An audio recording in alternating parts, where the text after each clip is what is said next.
7강 역사교실입니다. 여러분, 근대사에서 우리 조선이 어떻게 패망을 하고 그리고 경복궁 근정전에 일장기가 달리게 되었을까요? 그것을 신미양요부터 더듬어 나아가는 과정을 두 강에 걸쳐서 말씀드리도록 하겠습니다. 여기서 드라마를 하나 잡았는데요.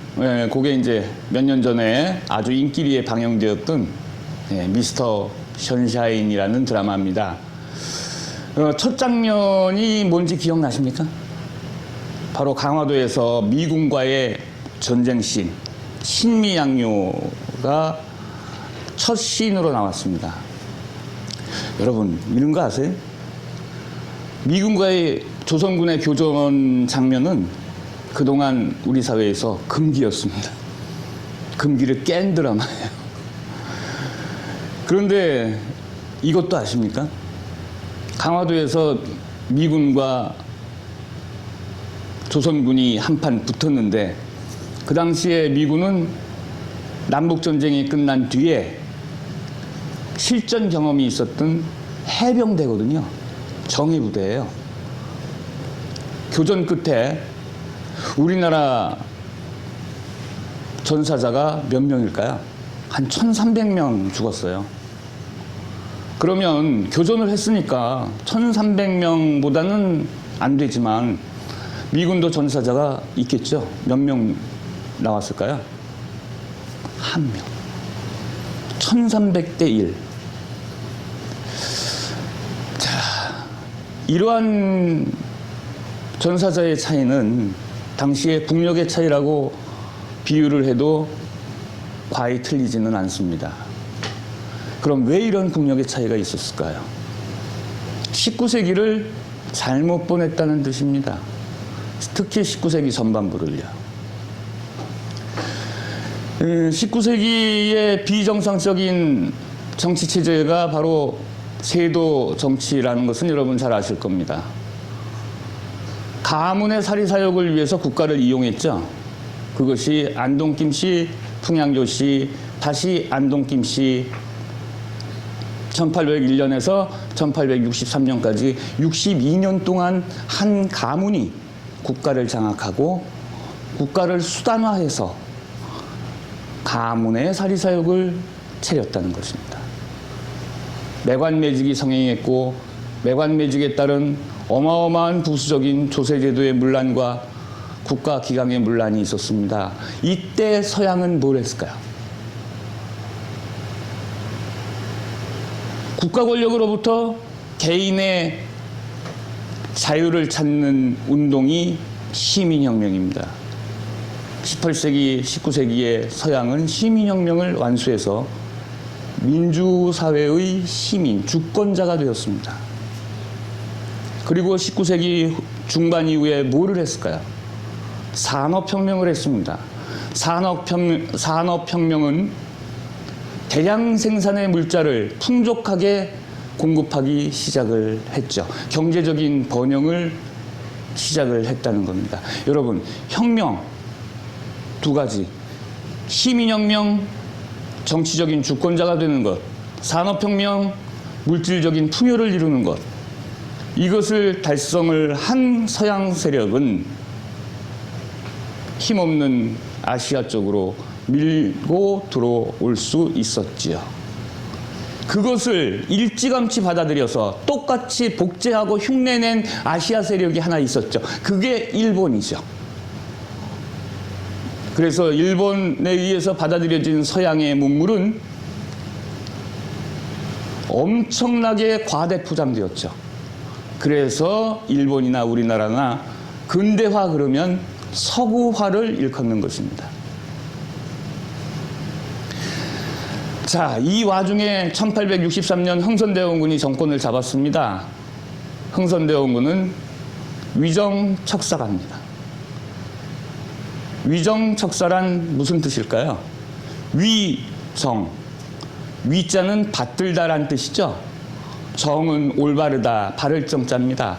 바른 것을 받들고 척사, 사는 사악할 사자입니다. 사악한 것을 척, 척결한다. 위정척사 바른 것을 받들고 사악한 것을 척결한다. 도덕적으로는 좋습니다. 그런데 뭐가 올바른 것이고 뭐가 사악한 것일까요? 판단하는 사람에 따라서 달라요. 그것은 사실 판단이 아니라 가치 판단에 속하는 것이죠. 자, 그러면 흥선대원군은 오로지 올바른 것은 성리학을 받드는 조선의 기존 풍습과 제도가 옳은 것이다.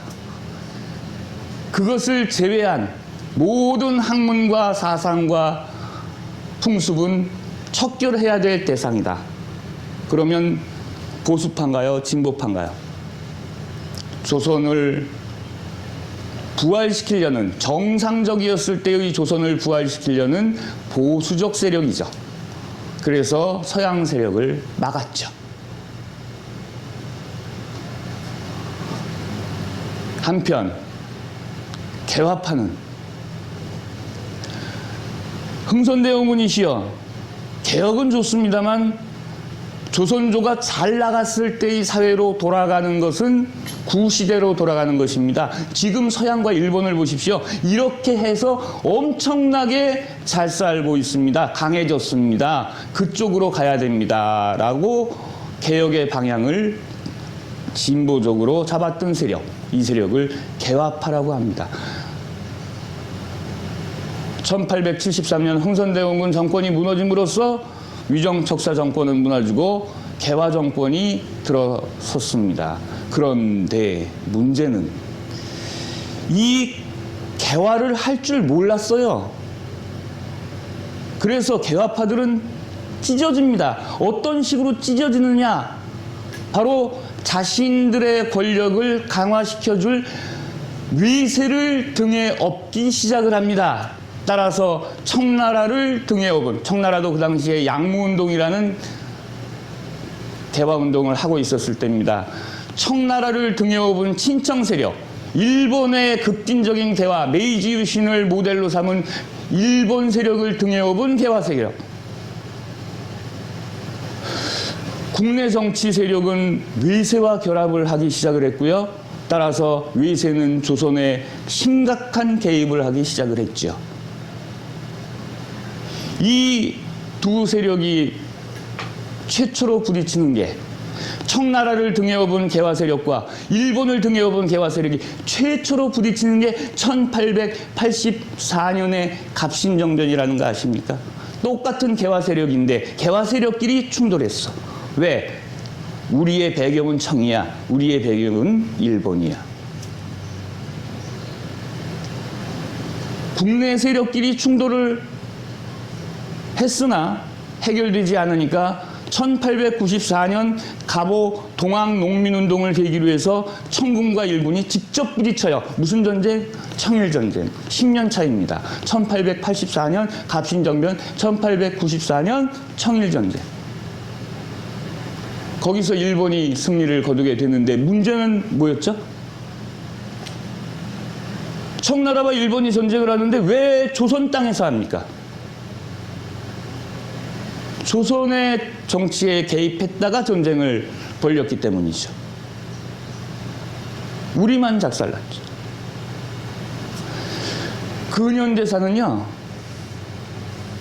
우리 정치가 어떤 위세를 등에 업은 세력이 주도권을 잡느냐를 가지고 흐름을 잡으면 근현대사의 우리 민족의 운명이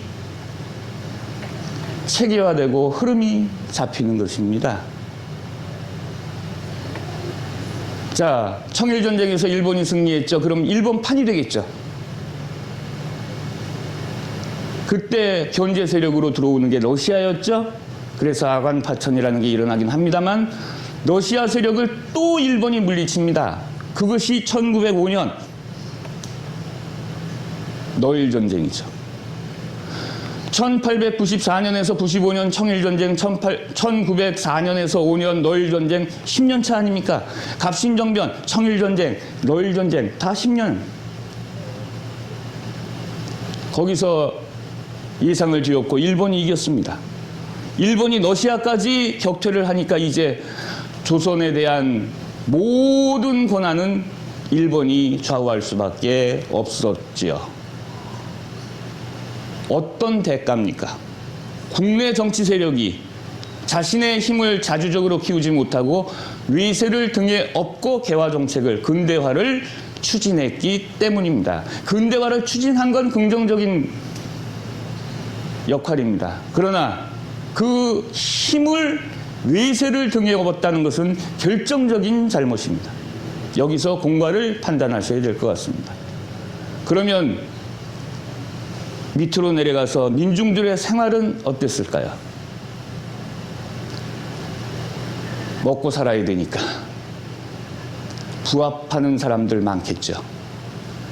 청나라 세력이 크면 청나라에, 일본 세력이 크면 일본에, 나중에는 그 일본 세력에게 자신의 부귀영화를 위해서 조선을 팔아먹는 사람도 생겨납니다.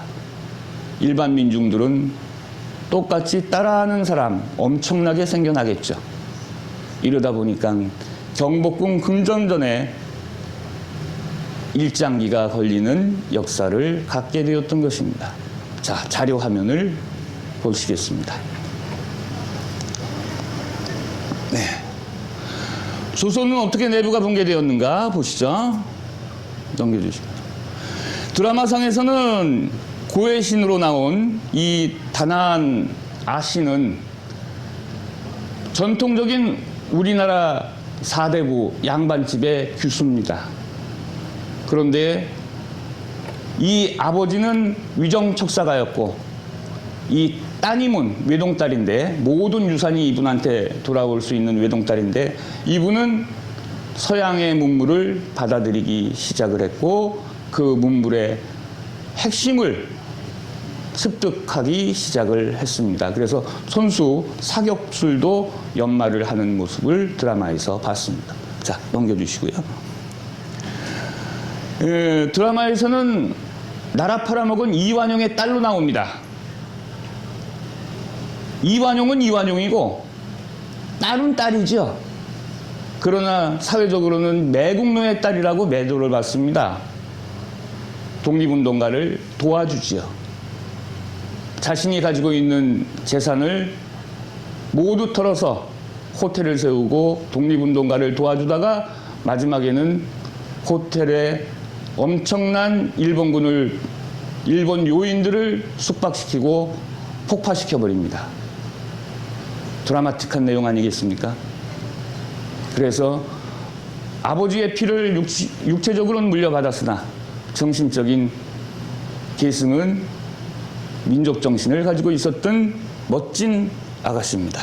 일본 이름이 쿠도 히나로 나왔었죠. 貧しい小作の五男として生まれ、何も持たずに生まれたことを恨んでいましたが、実は小生が結構大したものを持っていることに気づきました。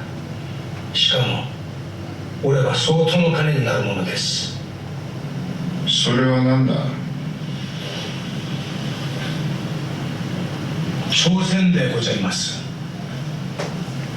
朝鮮？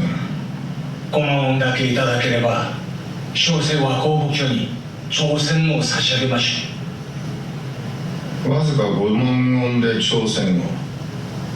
それ以上いただくほどのものではありません。今朝鮮では主な水分の訓練にもう何ヶ月も補給物資が届いておりません。運用語一隻あれば門戸を閉ざしている朝鮮の扉ごとぶち壊すことができます。開港しようが砲撃で哀れな朝鮮人たちが死のうが、どちらにしても日本が総合することはないでしょう。 이 자료는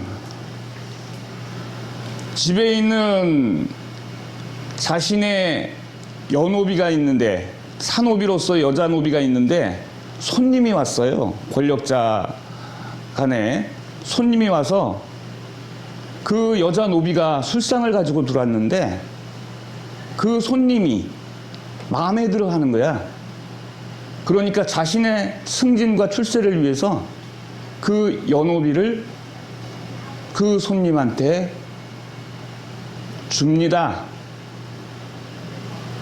이렇게 사는 것이 신분제 사회였고 그것을 타파하는 수단이 시민혁명이었다는 것은 아까 말씀을 드렸죠. 이렇게 핍박받은 하층민들은 그 한이 가슴속에 차곡차곡 평생토록 쌓였고 그것이 격동기인 19세기와 20세기를 통해서 폭발해 나갔던 게 우리 사회였다라고 말씀드릴 수 있습니다. 예, 역사적 소용돌이 과정 속에서는 개인의 신분 상승과 신분 하락 등 명료를 거듭하는 기회가 될 수도 있습니다. 여러분, 우리 조선사회에서 가장 천대받았던 사람들이 바로 천민이죠. 예, 천민은 대부분 그 직업으로 따진다면 90% 정도가 노비입니다. 공노비, 산노비 등이 80~90%를 차지하고요. 그 이외의 특수직으로 예를 들어서 도살업자, 백정이라고 불리었던 그리고 진척이라고 불리었던 뱃사공들이라든가 광대라고 불리었던 지금으로 따지면 연예인분들한테 죄송한 말씀입니다만 연예인이 광대로 불렸죠. 그래서 신분은 천민이었습니다.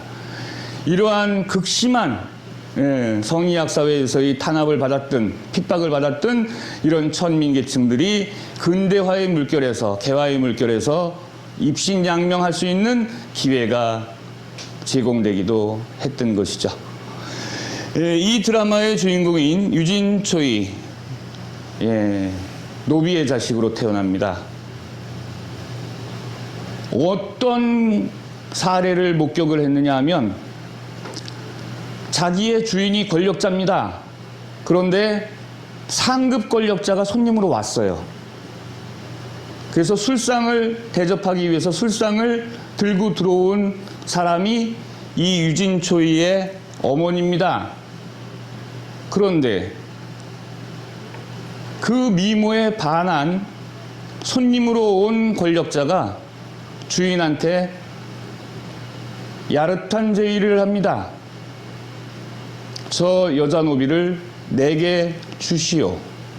마음에 듭니다. 유진초이의 어머니 상전이었던 집주인은 뭔가를 부탁할 일이 있었던 것입니다. 그래서 그 부탁에 대한 선물로 그 연호비를 그때 방문한 권력자에게 바칩니다.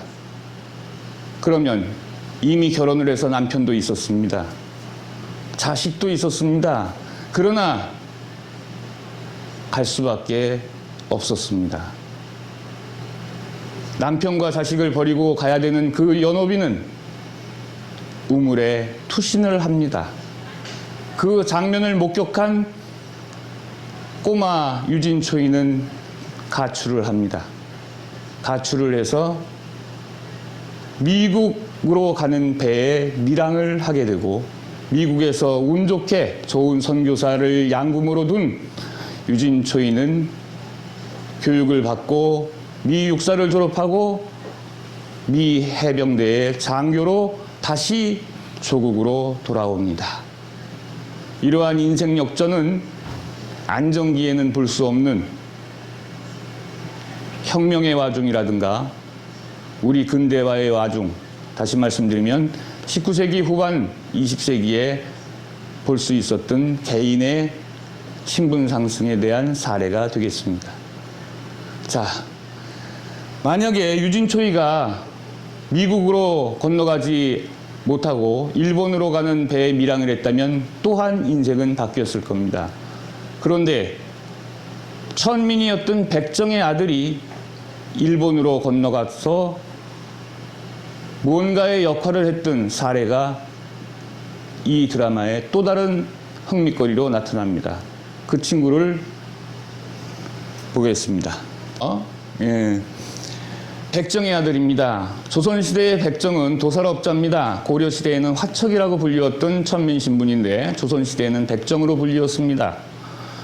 이 백정은 사대문 안에 들어갈 수가 없었고요. 들어간다 하더라도 사람들을 정면으로 바라볼 수가 없었습니다. 그리고 먼저 말을 걸 수도 없었습니다.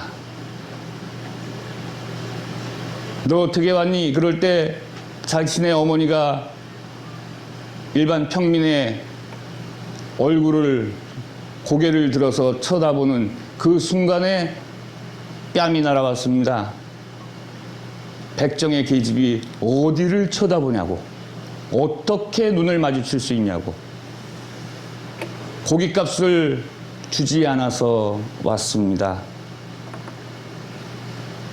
내까지 년이 뭔데 말대꾸냐 그러고 맞는 모습을 봤습니다. 그리고 그 길로 뛰쳐나갔습니다. 그리고 일본으로 밀항을 했죠. 일본에서 사무라이 계급이 되었죠. 일본 야쿠자의 중간 우두머리로 활약을 하다가 조선으로 옵니다. 악인 중에 악인. 그러나 어머니를 생각하고 조국을 생각하는 마음은 악인이 아니었습니다. 이런 악인을 왜 우리 역사상에서 만들게 되었을까요? 여러분, 근대사에서 많은 소용돌이가 있습니다. 그 과정 속에서 많은 개인 인생사의 소용돌이도 역시 있습니다. 좀 더 자세한 소용돌이는 다음 강에서 뵙도록 하겠습니다.